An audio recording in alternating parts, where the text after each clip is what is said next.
संजय टंडन जिंदाबाद, श्री संजय टंडन जिंदाबाद। टंडन जी को जय श्री राम, जय श्री राम, जय श्री राम, संजय जी को जय श्री राम, जय श्री राम, जय श्री राम। धन्यवाद कि आप जो हिमाचल में जब भी हम जाते हैं तो जय श्री राम के नारे के साथ ही वो एंट्री अलाउ करते हैं और इसी के साथ ही वो जाने का रास्ता भी बनाते हैं।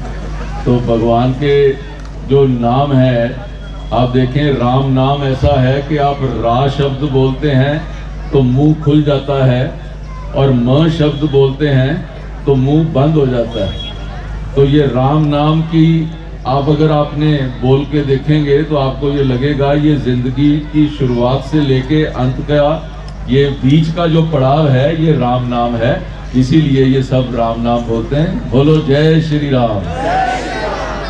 आज के इस संजीव वशिष्ठ जी के जो मोहाली हलका से यहाँ से भारतीय जनता पार्टी के उम्मीदवार हैं, उनकी आज इस चुनावी सभा में खास तौर के ऊपर हमारे छोटे भाई और हरियाणा सरकार में मंत्री संदीप सिंह जी का यहाँ पर आने पर मैं उनका स्वागत करता हूँ, अभिनंदन करता हूँ। संदीप जी एक बहुत बड़े एक ओलंपियन भी हैं और साथ ही साथ इंडियन हॉकी के अंदर इनका नाम इतना मशहूर है कि किसी भी आप बच्चे को पूछोगे तो वो आपको बता देगा। मैं जानता हूं इतना कि शायद ओलंपिक के भी रिकॉर्ड होगा कि जो सबसे यंगेस्ट बंदे को अगर ओलंपिक का मेडल मिला तो शायद 17 साल की उम्र में संदीप जी को मेडल मिला था। ये यंगेस्ट ओलंपियन भी है। और इससे भी बड़ी बात है कि आदमी की जिंदगी में देखो उतार चढ़ाव तो आना स्वाभाविक है, जो भगवान की जिंदगी में भी उतार चढ़ाव आते थे। इनको अपनी प्राइम ऑफ लाइफ के दौरान एक इंजरी हो गई और कोई बुलेट इंजरी, और वो उस वक्त ऐसा आता था कि शायद भाई संदीप सिंह का ना अब जो इनकी जो लाइफ है, जो स्पोर्ट्स की लाइफ है, वो आगे शायद ना बढ़ा पाए। लेकिन वो जैसे कई पिक्चरों में दिखाते हैं ना कि जी बंदा कैसे फाइट बैक करता है, इन्होंने वो इंजरी को लड़ा और उसके बाद फाइट बैक करते हुए वापस उसी पोजीशन में आगे आए। ऐसे फाइटर का आज यहाँ पर हम सब लोग तालियों की गड़गड़ाहट से आज इनका हम स्वागत करते हैं। हमारे बीच यहाँ जसवीर जी हमारे भारतीय जनता पार्टी के बहुत ही पुराने चेहरे और हमारे दोस्त और कार्यकारिणी के सदस्य, वो भी यहाँ पर हमारे बीच हैं। रोहित सेन जी अभी ये माइक संभाल रहे थे, ये भी हमारे बचपन के साथी हैं। तिवाड़ी जी, डोगर जी तो चंडीगढ़ के, ये हमारे जो ये पहले एससी मोर्चा में काम करते रहे, आजकल इन्होंने हिमाचल वाला काम ज़्यादा संभाला है। डॉक्टर ओपी सिंह जी ये हमारे हिमाचल के जो प्रकोष्ठ है उसके कन्वीनर हैं। मेरे पुराने दोस्त बलदेव गोयल जी ये छुप के बैठे हैं, बड़े स्मार्ट लग रहे हैं आज, इनके लिए भी ताली बजा दो। ये भी हमारे सीबीसी का वहाँ पर इन्होंने बड़े साल काम संभाला। और यहाँ पर उपस्थित सब दोस्त और खास तौर के ऊपर जो हिमाचल से यहाँ पर आए हुए हैं, मेरे को ओपी सिंह जी ने कहा था कि आज आपको धाम खिलाना है, तो खिलाने का काम तो आप कर नहीं रहे। अच्छा कर रहे हैं ना। मैंने कहा कहीं वो ये भूल जाए और लोग फिर वो भाषण नहीं सुनते, पहले कहते राशन कहाँ पे है, तो राशन साथ साथ होना चाहिए। ओपी सिंह जी कह रहे हैं कि हमने पूरा प्रबंध किया हुआ है। दोस्तों मैं आपके साथ बस 2-4 मिनट बात करूंगा। आप देख रहे हैं ये जो पंजाब का चुनाव है एक बड़ा ही ऐतिहासिक चुनाव है, और ऐसा ऐतिहासिक चुनाव इसलिए बनता है कि देश के अंदर कई जो है देश की विरोधी ताकतें वो एक तरफ खड़ी हो रही हैं, और जो देश की सेवा करना चाहते हैं, जो देश के लिए मर मिटना चाहते हैं, वो ताकतें एक तरफ खड़ी हैं। और ये बॉर्डर स्टेट है, आप कई बार सोचते होंगे कि शायद जी मेरे मोहल्ले की वो किसी ने लाइट ठीक नहीं कराई तो वो बंदा पार्टी से नाराज हो जाता है। कोई व्यक्ति कहता है जी मेरा ये काम नहीं हुआ, ये मैं इससे उसको मैंने नमस्ते करी थी, वो लीडर ने मेरी नमस्ते का जवाब नहीं दिया। ये बड़ी छोटी छोटी चीजें रह जाती। मैं संजीव को जानते हुए मेरा ख्याल है कोई पिछले 20 वर्षों से, और ये सेकंड जनरेशन है।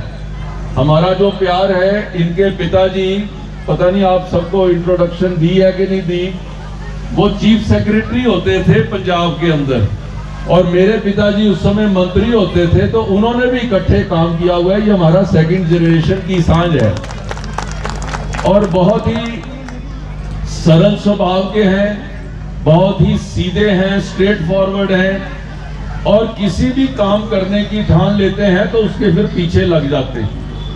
इन्होंने, मेरे को याद है, यहाँ पे एयरपोर्ट की अथॉरिटी के अंदर इनको छोटा सा एक ओहदा मिला था, लेकिन इन्होंने सारे इंडस्ट्री को उसका फायदा पहुंचाने के लिए कि यहाँ पर जब रुकी हुई थी यहाँ पे उड़ाने, तो एयरपोर्ट को दोबारा शुरू कराने का काम का श्रेय जाता है, तो ये संजीव भाई को जाता है। मैं इस चीज में कई बार इमोशनल हो जाता हूं, क्योंकि भावुकता के साथ ही जिंदगी चलती है। आपने ऐसा नेता चुनना है, यहाँ पे उसको वोट डालना है जो आपका दुख सुख की साझ हो सके, जो व्यक्ति आपका समय के ऊपर आपकी हेल्प कर सके। और संजीव उस समय से काम कर रहे हैं कि जब कोई एक्सपेक्टेशन नहीं थी, किसी को ये नहीं था कि यहाँ से चुनाव भी लड़ा जा सकता है, कोई ये भी सोचता था अच्छा बीजेपी का यहाँ पे क्या होगा। ऐसे टाइम से ये तब से मेहनत कर रहे हैं, और आज आपका आशीर्वाद आज इनको मिले, इसके लिए हम सब आपके द्वार आए हैं। संजीव वशिष्ठ को अपने सारे वोट देकर, देखो आज हो गई 11 तारीख, 20 तारीख को चुनाव जो है वो आपने कर लेना है। तो अगर आप ये एक हफ्ता, अगर आप भी अपने मोहल्ले में, आप भी अपने एरिया में, अगर आप भी अपने पड़ोस में अगर आप जाकर ऐड कर लें।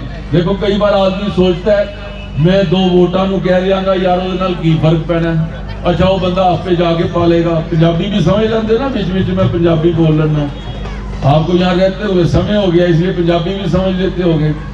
तो बंदा कहता है यार मैं इसको क्या बोलना है। हमारे भारतीय जनता पार्टी चंडीगढ़ प्रदेश के महामंत्री रामवीर भट्टी जी, मिश्रा जी हमारे बड़े पुराने दोस्त भी हैं और मलोया से हैं, और रावत जी टेलीफोन छोड़ के जरा वो भी इधर आ जाएं, मान साहब, अवतार जी, ये भी सारे लोग आए हैं, मैं इनका भी स्वागत करता हूं। मैं ये कह रहा था कि आप कई बार सोचते हो कि यार मेरे 1 वोट से क्या होना है, मैंने 4 जगह जाके बोला तो क्या होना है। मैं आपको बताऊं 1 वोट की कीमत कितनी होती है, ये भारतीय जनता पार्टी से ज्यादा शायद कोई नहीं जानता। 1999 के अंदर जो है 1 वोट से जो अटल जी की सरकार गिर गई थी और दोबारा सारे हिंदुस्तान के अंदर चुनाव हुआ था, अगर आपको याद हो तो। इसलिए 1-1 वोट की कीमत पड़ती है। चंडीगढ़ में अभी चुनाव हुआ संदीप जी, हम एक कारपोरेशन में हम 9 वोट से हार गए, और वो आदमी बताता है, कहता है यार वो एक हमारा दोस्त था, वो जो है वो 10 वोट थे उसके और वो घूमने चले गए। अब आदमी को देखो कितना होता है, किसी को लगेगा कि भाई हमने तो 20 तारीख को घूमने जाना था, किसी ने कहना है, लेकिन भाई साहब मैं आपको बताऊं जैसे ये मंदिर जाने के बराबर है अपना वोट का अधिकार को यूज करना। इस समय क्यों करना है? जो एंटी नेशनल फोर्सेस हैं और नेशनल फोर्सेस हैं, आपने नेशनल फोर्स के साथ खड़े होना है। भारत माता की। मंच पर उपस्थित हमारे सबके हरमन प्यारे भाई संजीव वशिष्ठ जी, जिन्होंने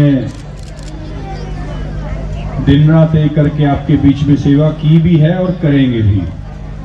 आज हम सब एकत्रित हुए हैं यहाँ पर, इनके विचार सुने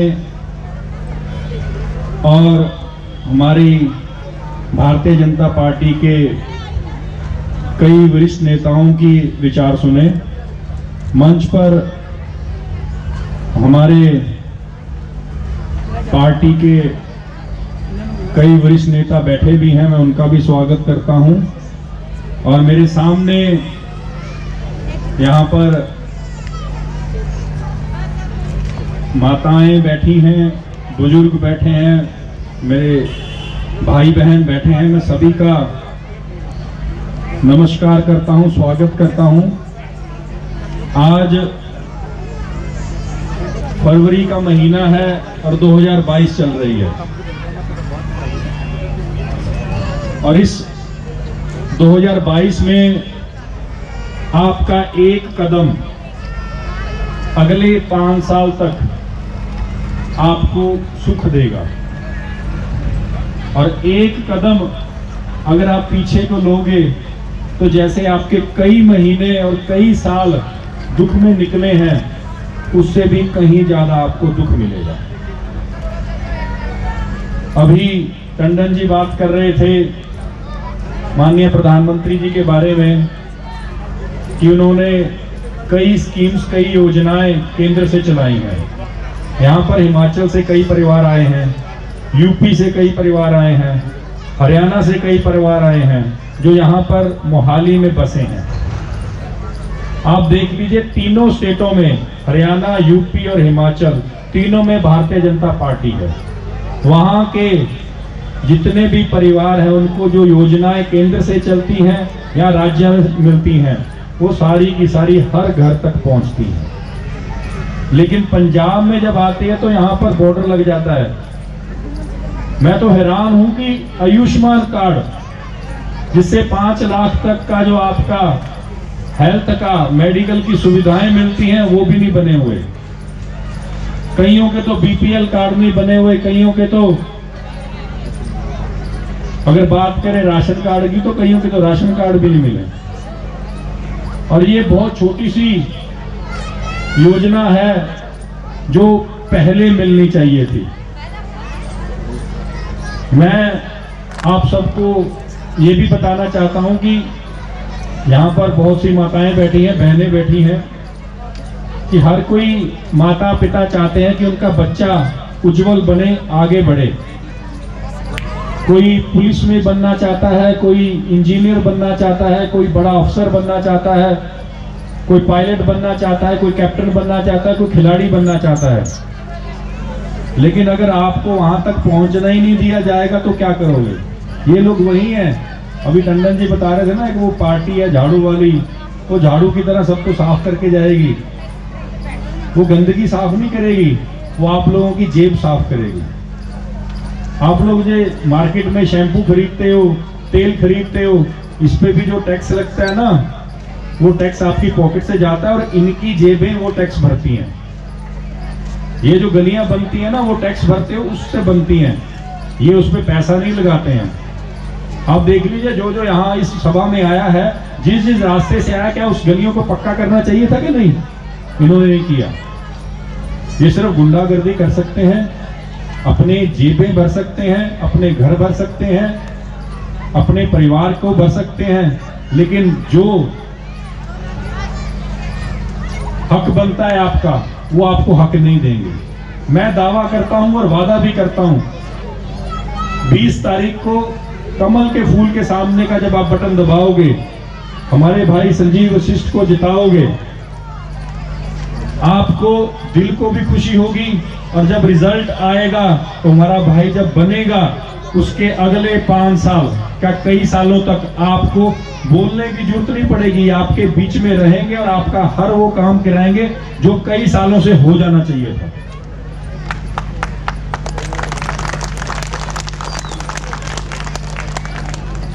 देखिए, एक पीछे सभा चल रही थी तो उसमें एक व्यक्ति बोले कि भी देश का बहुत नुकसान हो गया है।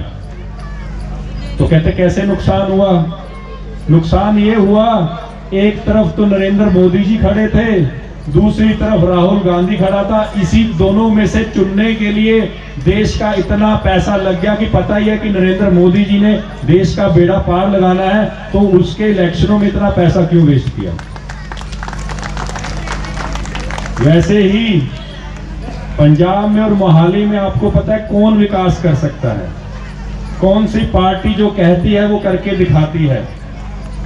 जो हिमाचल से हैं, हरियाणा से हैं या यूपी से हैं, वो समझ सकते हैं कि पार्टियां जो वादा करती हैं वो पूरा करती हैं। केंद्र से जो योजना बनती है, माननीय प्रधानमंत्री जी ने, चाहे वो 370 हो, धारा 370, चाहे वो करतारपुर साहिब का लांगा हो, चाहे वो 3 तलाक हो, चाहे वो राम मंदिर की निर्माण हो, और कई ऐसे, ये तो मैं अभी सिर्फ उंगलियों पे गिना रहा हूं, ऐसे कई वादे जो किए थे समय से पहले उसको पूर्ण किया है। कोई सोच नहीं सकता था कि ये वादे कोई सरकार पूरा कर सकेगी। माननीय नरेंद्र मोदी जी और उनकी सरकार ने इसको पूरा किया है। इसी प्रकार हमारे भाई संजीव वशिष्ठ जी जो आपसे प्रॉमिस कर रहे हैं, वादा कर रहे हैं, मैं इनके साथ आज इस सभा में आपसे वादा करता हूं कि वो पूर्ण भी होंगे और समय से पहले पूर्ण होंगे। आप अपना मत जो है, अपना जो वोट जो है भाई वशिष्ठ जी को देकर इनको जितवाएं। भारत माता की। देखो, जन्म देने वाली माँ और जन्म स्थान स्वर्ग से भी ऊपर होता है, मानते हो? जन्म देने वाली माँ और जन्म स्थान स्वर्ग से भी ऊपर होता है। तो जब अपनी माँ का जय घोष लगाते हैं, दोनों मुट्ठियां बंद, हाथ खड़े, पूरे हर्षोल्लास के साथ अपनी माँ का जय घोष लगाएंगे। भारत माता की। वंदे वंदे। बीजेपी जिंदाबाद, बीजेपी जिंदाबाद, नरेंद्र मोदी जिंदाबाद, नरेंद्र मोदी जिंदाबाद, आदित्य योगीनाथ जिंदाबाद, आदित्य योगीनाथ जिंदाबाद, जयराम ठाकुर जिंदाबाद, जयराम ठाकुर जिंदाबाद। मंच पे आचनज इंटरनेशनल हॉकी के प्लेयर और भारत के पूर्व प्रधान मेरे भाई हरियाणा के खेल मंत्री संदीप सिंह जी, भाई रामवीर भट्टी जी, जसबीर जी, मंडल अध्यक्ष अनिल कुमार गुड्डू जी, महामंत्री राजीव राणा जी, युवा मोर्चा के अध्यक्ष रूप राणा जी, संदीप कुमार जी, युवा मोर्चा के जिला के अध्यक्ष अभिषेक ठाकुर जी, सरदार दिलबाग सिंह जी, दलवीर सिंह जी, श्यामलाल धीमान जी, प्रितपाल शर्मा जी, डुगर जी, ओपी सिंह जी, मेरे भाई रोहित सैन जी, बलदेव जी, अमित राणा जी,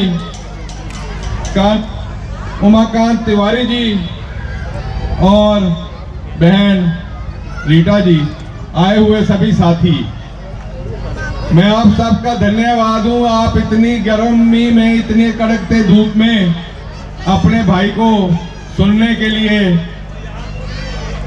बड़ी शांति से बैठे हुए हो।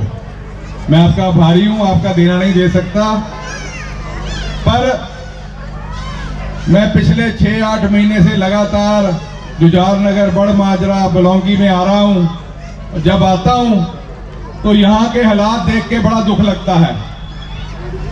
नाले खुले पड़े हैं, पानी की कोई सुविधा नहीं, यहाँ वाटर सप्लाई की सुविधा नहीं, स्ट्रीट लाइट की सुविधा नहीं,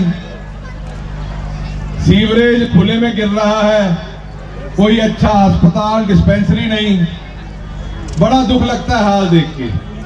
हमारे यहाँ के पूर्व विधायक, साबका मंत्री कांग्रेस के 15 साल से यहाँ के एमएलए रहे और मोहाली के अंदर बार बार बोलते हैं बड़ा विकास हो गया, बड़ा विकास हो गया। मैं उनको बोलता हूँ ये जो विकास की आप बात करते हो, ये नाले के उस साइड की बात करते हो। यहाँ पर कभी आओ और बहनों की हालत देखो, जो लोग यहाँ पे रह रहे हैं उनकी हालत देखो। क्या विकास किया तुमने? 15 साल में तुमने विकास तो बहुत किया, सिर्फ अपने परिवार का विकास किया और किसी का विकास नहीं किया। बताओ आप लोगों का विकास हुआ क्या? हाँ या ना? अगर विकास हुआ होता तो बलौंगी, जुझार नगर, बड़ माजरा, जहांपुर, यहाँ पर ये हालात नहीं होते। ये हालात जो हैं, नरेंद्र मोदी सिर्फ और सिर्फ गरीब लोगों के लिए काम करता है। किन के लिए काम करता है? उनके लिए काम करता है जो पीछे खड़े हैं पंक्ति में, आपके लिए काम करता है। आप में से कुछ मेरे भाई बहन यूपी से, बिहार से भी आए हैं। यूपी में जहां जहां बीजेपी की सरकार है, चाहे हिमाचल है, चाहे हरियाणा है, हर एक को टॉयलेट के पैसे मिले, हर एक को कच्चे मकान बनाने के लिए 1.5 लाख मिला, हर एक को जिसके पास घर या जगह नहीं थी उसको मकान मिला, 5 लाख की इंश्योरेंस मिली।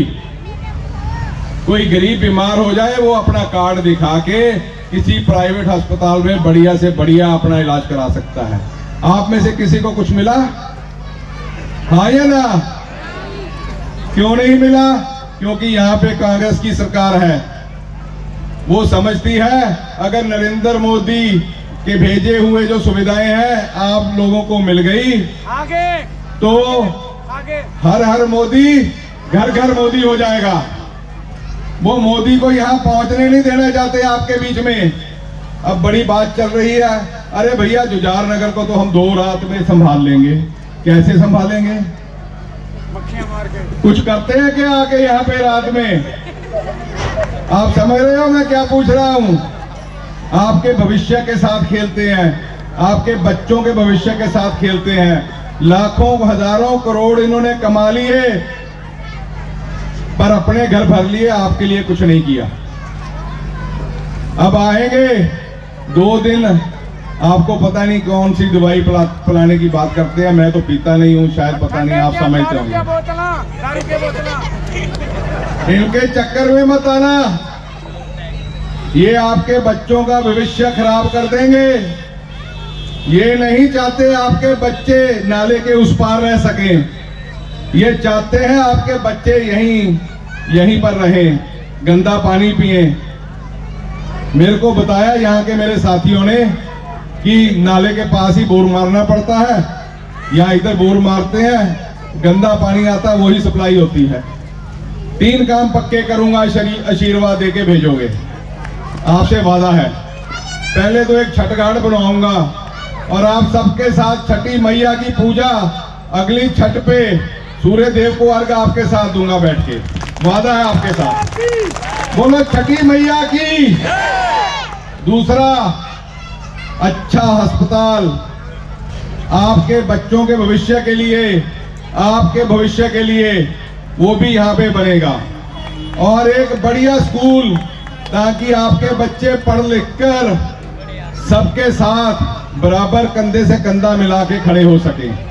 फैसला आपने लेना है। ये जो 2 रात वाली सेटिंग करनी है या आने वाले अपने बच्चों के भविष्य को बनाना है। यहाँ पे बड़े मेरे लोग हैं, साथी हैं, जो अभी भी बेचारे शामलाड़ जमीन पे बैठे हैं, गरीब लोग हैं। उन शामलाड़ जमीनों पे ये लोग, बड़े लोग कब्जा कर लेते हैं, अपने लिए पता नहीं क्या क्या बना रहे हैं। कि बलौंगी में भी है, पता नहीं कहाँ कहाँ जगह कब्जा कर लिया। जो गरीब लोग यहाँ पे शामलाड़ जमीन जगह पे रहते हैं, उनको रहने के लिए वो जगह पक्की नहीं देते। ये काम भी करूंगा, वादा है आपके साथ।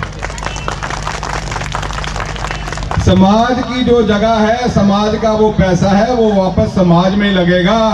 ये नरेंद्र मोदी की आवाज है, ये उनका डायरेक्शन है। यूपी में आप कंपेयर कर सकते हो, कहां पे 500-500 किलोमीटर की सड़कें बन रही है, और हमारी जुझार नगर की गलियों का हाल देख लो।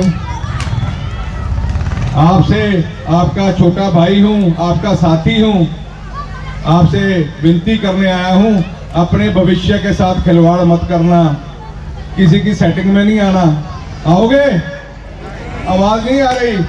हाथ खड़े करके बताओ, सेटिंग में आओगे कि नहीं आओगे? हाथ हिल नहीं रहे। हाथ जब तक हिलेंगे नहीं तब तक पता नहीं लगेगा। ये मौज मस्ती मैं कहता हूं चुनाव एक उत्सव है, हम सबने हिस्सा लेना है। उस उत्सव में जब हमने वोट डालने जाना है, वोट परिवर्तन के लिए करना है, और बटन कौन सा दबाना है? आवाज नहीं आ रही, कौन सा दबाना है?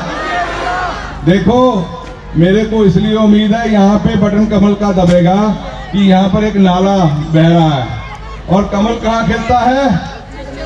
गंदगी में। उसको दूर करेंगे गंदगी को कमल खिला के। और लक्ष्मी कहाँ पे वास करती है? कहाँ पे वास करती है माता लक्ष्मी? आपके जनधन खाते में, जनधन के खाते में, बहनों के खाते में। यूपी में तो पैसे आ रहे हैं, हिमाचल में भी आ रहे हैं, बिहार में भी आ रहे हैं, मोहाली में आ रहे हैं। क्यों नहीं आ रहे? क्योंकि कांग्रेस नहीं चाहती। हर हर मोदी, कसम खाओ इस बार परिवर्तन के लिए बदलाव करोगे, और भारतीय जनता पार्टी की सरकार को यहां से विधायक बना के भारतीय जनता पार्टी की सरकार बनाओगे, और यहां की सीट भाजपा की झोली में डालोगे। भारत माता की वंदे वंदे। बीजेपी जिंदाबाद, नरेंद्र मोदी जिंदाबाद, आदित्य योगीनाथ जिंदाबाद। जय हिंद, जय भारत।